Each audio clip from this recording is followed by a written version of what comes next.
יאללה, תראו מה הגיע אלינו. חוץ מהמדורת קולומביה, מדורת גן על גז, עכשיו הגיע לנו תצוגה מטרופוליס, דגם שמאוד מאוד מבוקש של מדורת גן.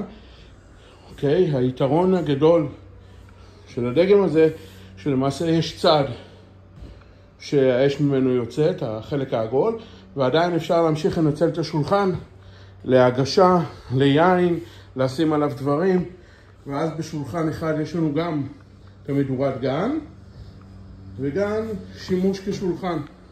תראו זה יפה, פשוט חובה בכל גינה ומרפסת. תראו זה מוצר יפהפה, תסתכלו. והיותר קומפקטי, הקולומביה. שניהם אצלנו עכשיו במלאי, שלם וכך, מיידי. חבר'ה, מי שממהר, ממני מחיר מיוחד. קדימה.